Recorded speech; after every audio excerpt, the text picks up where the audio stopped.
ଔପଦାତା 1 ତାରିଖ ଦିନ ସନ୍ଧ୍ୟାରେ ଅଘିରାପଦା ପାତ୍ରସାହିରେ ଥିବା ବାବା ବିଶ୍ବେଶ୍ୱର ସାଂସ୍କୃତିକ ପରିଷଦର ଉଦୀୟମାନ ଯୁବକମାନଙ୍କୁ ନେଇ ଏକ ମନୋଜ୍ଞ ପରିବେଶ ମଧ୍ୟରେ ସାଂସ୍କୃତିକ କାର୍ଯ୍ୟ ଖୁବ୍ ଉଚ୍ଚକୋଟୀର ଥିଲା। ଏହି ନାଚକୁ ବହୁ ସଂଖ୍ୟାରେ ଦର୍ଶକ ବେଶ୍ ଉପଭୋଗ କରୁଥିଲେ। ଗ୍ରାମର ଯୁବକ ଓ ସଂସ୍କୃତି ପ୍ରେମୀଙ୍କ ସହ ସମାଜସେବୀ କବି ନିରଞ୍ଜନ ପ୍ରସାଦ ବାରିକ କାର୍ଯ୍ୟ ପରିଚାଳନାରେ ସହାୟତା କରିଥିଲେ। ସଭା ଶେଷରେ ଏହି ଗ୍ରାମର ଉଦୀୟମାନ ଯୁବକ ମହେଶ୍ୱର ପାତ୍ରଙ୍କ ସଭାପତିତ୍ୱରେ ଏକ ପୁରସ୍କାର ବିତରଣ ଉତ୍ସବର ଆୟୋଜନ କରାଯାଇଥିଲା। କ୍ରୀଡ଼ାରେ ପ୍ରଥମ, ଦ୍ୱିତୀୟ, ତୃତୀୟ ସ୍ଥାନ ଅଧିକାର କରିଥିବା ପିଲାମାନଙ୍କୁ ପରିଷଦ ପକ୍ଷରୁ ପୁରସ୍କୃତ କରାଯାଇଥିଲା। ଆୟୋଜିତ ନୃତ୍ୟ ପ୍ରଦର୍ଶନୀରେ ଜୟସ୍ମିତା ସିଂ ପ୍ରଥମ, ସ୍ମୃତିରେଖା ପାତ୍ର ଦ୍ୱିତୀୟ, ଦୀପାଳି ଗାହାଣ ଓ ତୃତୀୟ ସ୍ଥାନ ଅଧିକାର କରିଥିବା ବେଳେ ଦେବସ୍ମିତା ବିଶ୍ୱାଳ ଓ ଯାଜ୍ଞସେନୀ ନାୟକ ଯୁଗ୍ମ ବିଜେତା ହୋଇଛନ୍ତି। ଏମାନଙ୍କୁ ଆସନ୍ତା 19 ତାରିଖରେ ହେବାକୁ ଥିବା ଯାତ୍ରା ରଙ୍ଗମଞ୍ଚରେ ପୁରସ୍କାର ପ୍ରଦାନ କରାଯିବ।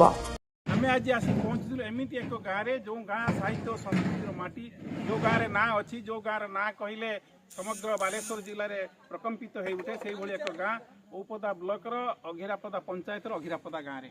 ଅଘିରାପଦା ଗାଁରେ ଦେଖୁଛନ୍ତି ଏ ଯୁବକମାନଙ୍କର ଯେଉଁ ଉଦ୍ୟମ, ଆପ୍ରାଣ ଚେଷ୍ଟା, ସେମାନେ ବ୍ୟକ୍ତିଗତ ଭାବରେ ଉଦ୍ୟମ କରି ଏ ଗାଁକୁ ବିକଶିତ କରିବା ପାଇଁ ଖାଲି ନୁହେଁ, ଗାଁରେ ଯେଉଁ ସୁପ୍ତ ପ୍ରତିଭା ରହିଛି ସେ ସୁପ୍ତ ପ୍ରତିଭାକୁ ଜାଗ୍ରତ କରିବା ପାଇଁ ସେମାନଙ୍କର ଯେଉଁ ମାନସିକତା, ଏହା ନିଶ୍ଚିତ ଭାବରେ ସ୍ୱାଗତ ପଦକ୍ଷେପ।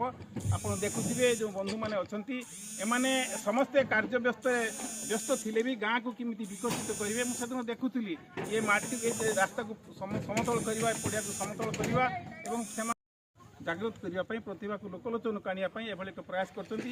ଆଜି ମୁଁ ଭାଗ୍ୟବାନ ନିଜକୁ ମନେ କରିବି। ଏଭଳି ଏକ କୁନି କୁନି ପିଲାମାନଙ୍କ ଦ୍ୱାରା ଯେଉଁ ନୃତ୍ୟ ଗୀତର ଆୟୋଜନ କରାଯାଇଥିଲା, ସେ ନିଶ୍ଚିତ ଭାବରେ ସ୍ୱାଗତଯୋଗ୍ୟ ପଦକ୍ଷେପ। ଖାଲି ସେତିକି ନୁହେଁ, ପିଲାମାନଙ୍କୁ ବିଭିନ୍ନ ପ୍ରକାର ନୃତ୍ୟ, ବିଭିନ୍ନ ପ୍ରକାର ଖେଳର ପ୍ରତିଯୋଗିତା କରାଯାଇଥିଲା। ସେ ଖେଳର ପ୍ରତିଯୋଗିତା ମାନେ ଆଜି ଯେଉଁମାନେ ପ୍ରଥମ, ଦ୍ୱିତୀୟ, ତୃତୀୟ ହୋଇଥିଲେ ସେମାନଙ୍କୁ ପୁରସ୍କାର ଦିଆଯାଇଛି ଏବଂ 19 ତାରିଖରେ ଯେଉଁ ଯାତ୍ରା ହେବ, ସେ ଯାତ୍ରାରେ ସେ ଯେଉଁ ନାଚ କରୁଥିଲେ ସେ ପିଲାମାନେ, ସେଦିନ ବି ଭଲ ପିଲା ଯେଉଁ ଫାର୍ଷ୍ଟ, ସେକେଣ୍ଡ, ଥାର୍ଡ଼ ହେଇଛନ୍ତି, ସେମାନେ ନୃତ୍ୟ ପରିବେଷଣ କରିବା ସହିତ ସେମାନଙ୍କୁ ମଧ୍ୟ ପୁରସ୍କାର ହେବ। ମୁଁ ବନ୍ଧୁମାନଙ୍କୁ କହିଥିଲି, ମୋ କଥା ସେମାନେ ରଖିଛନ୍ତି।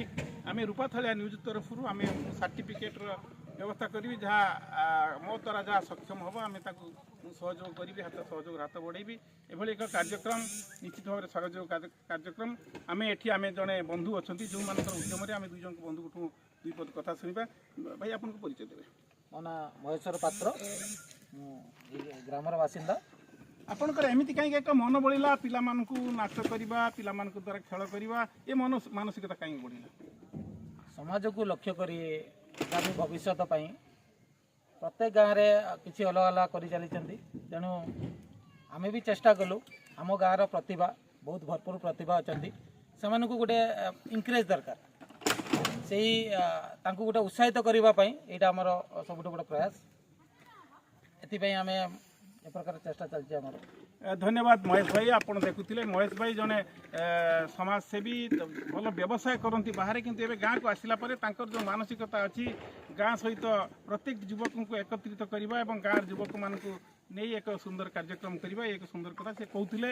ଯେଉଁ ପିଲାମାନଙ୍କ ପାଖରେ ଯେଉଁ ପ୍ରତିଭା ରହିଛି ତାକୁ ଲୋକଲୋଚନକୁ ଆଣିବା ପାଇଁ ଏଭଳି ପ୍ରୟାସ। ଆଉ ଜଣେ ଯୁବବନ୍ଧୁ ଅଛନ୍ତି ଯାହାଙ୍କର ଅନେକ ଅନେକ ଶୁଭେଚ୍ଛା ଓ ଶୁଭକାମନା ଅଛି। ତାଙ୍କୁ ଆମେ ଜଗନ୍ନାଥ ନିକଟରେ ପ୍ରାର୍ଥନା କରିବୁ, ତାଙ୍କର ଚଲାପଥ ଅଧିକ ରୁଧିମନ୍ତ ହେଉ। ଆପଣଙ୍କ ପରିଚୟ ଦେବେ? ପ୍ରଶାନ୍ତ କୁମାର ମହାନ୍ତି, ଅଘିରାପଦା। ଆଜି ଆପଣ ତ ଏମିତି କାହିଁକି ଗୋଟେ ମନ ବଳିଲା ଯେ ଆପଣ ତ ଦେଖୁଥିଲୁ ଆମେ ଦୀର୍ଘ ଦିନ ଧରି ଯାତ୍ରା ଏଠି ଚାଲିଛି, ପୁଣି ଏଭଳି ଖେଳ ଆୟୋଜନ କରିବା, ଏସବୁ କାହିଁକି ମନ ବଳିଲା? এই ଖେଳଟା ଆୟୋଜନ କରିବା ଆମର ମୁଖ୍ୟ ଲକ୍ଷ୍ୟ ହେଉଛି ଯେଉଁ ଭାଇଚାରା ସମ୍ପର୍କ କଟି ଯାଉଛି ସବୁ ମାନେ ଆମ ଗାଁର ବାସିନ୍ଦା ମଧ୍ୟରେ, ଭାଇଚାରା ସମ୍ପର୍କଟାକୁ ଆମେ ଏକଜୁଟ କରିବା ପାଇଁ ଆମର ଏଇଟା ସବୁଠୁ ଗୋଟେ ବଡ଼ ପ୍ରୟାସ। ଆମେ ସେ ଭାଇଚାରା ସମ୍ପର୍କ ଆମେ ଯୋଡ଼ିବା ପାଇଁ ଯେତେ ଯେଉଁ ଆମ ପାଖରୁ ଦୂରେଇ ଆମେ ତାଙ୍କୁ ମାନେ ସବୁ ଯୋଡ଼ିବା ପାଇଁ ଆମେ ଜିନିଷଟା ବହୁତ ପ୍ରକାର ପ୍ରୟାସ ସବୁ ଯୁବବନ୍ଧୁମାନଙ୍କୁ ନେଇକି ଆମେ ଏଇଟା ପ୍ରୟାସ କରିଛୁ। ଦେଖୁଥିଲେ ଭାଇ, ଏକ ସୁନ୍ଦର କଥା କହୁଥିଲେ। ଆଜିକାଲି এই ଯେଉଁ ଅବକ୍ଷୟମୁଖୀ ଦୁନିଆରେ ମଣିଷ ଭୁଲି ଯାଉଛି, ଭାଇ ନିଜ ନିଜ ଭିତରେ ସମ୍ପର୍କ ନଷ୍ଟ ହେବାକୁ ଯାଉଛି। ସିଏ ସୁନ୍ଦର କଥା କହିଲେ ଯେ ସମ୍ପର୍କକୁ ଯୋଡ଼ି ରଖିବା ପାଇଁ, ଆମ ଭିତରେ ଯେଉଁ ଭାଇଚାରାକୁ ରଖିବା ପାଇଁ, ଭାଇଚାରା ନ ରହିଲେ ଭାଇ ଭାଇ ଭିତରେ ଆମେ ବରଂ ସମସ୍ତେ ଆମ ଭିତରେ ମନାନ୍ତର ହେଉ କିନ୍ତୁ ମତାନ୍ତର ନ ହେଉ, এই କଥା ଭାଇ ସୁନ୍ଦର ଭାବରେ କହିଲେ। ଏବଂ ଭାଇଚାରାକୁ ରକ୍ଷା କରିବା ପାଇଁ ଏଭଳି ଆଉ ଜଣେ ଉଦୀୟମାନ ଯୁବକ ପାଠ ପଢ଼ୁଥିବେ, ମୁଁ ଆଶା କରୁଛି ସେ ତାଙ୍କର ଯେଉଁ ପ୍ରତିଭା ରହିଛି, ସିଏ ମୁଁ ଦେଖୁଥିଲି ସୁନ୍ଦର ଭାବରେ ସେ କଥା କହୁଥିଲେ ଏବଂ ତାଙ୍କର ଭୂମିକା ରହିଛି ଏଠି। କହିବେ, ଆପଣ ପରିଚୟ ଦେବେ? ମୋ ନାଁ ଦୀପକ ପାତ୍ର, ମୁଁ ଅଘିରାପଦା ପାତ୍ର ସାହିର ବାସିନ୍ଦା।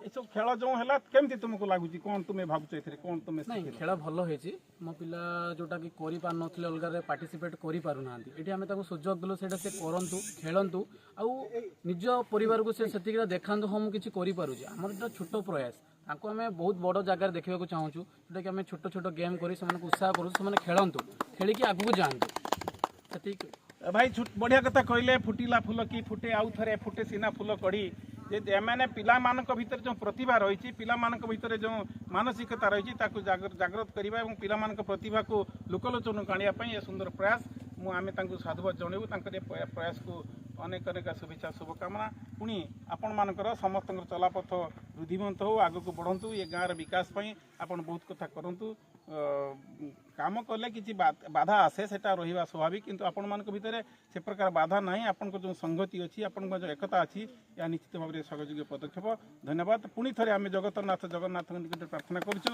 ଏ ଗାଁର ବିକାଶ ପାଇଁ ଆପଣଙ୍କର ଯେଉଁ ଉଦ୍ୟମ ରହିଛି ଏହା ସବୁଦିନ ପାଇଁ ରହିଥାଉ ଅନେକ ଅନେକ ଶୁଭେଚ୍ଛା ଶୁଭକାମନା ଆପଣ ସମସ୍ତଙ୍କୁ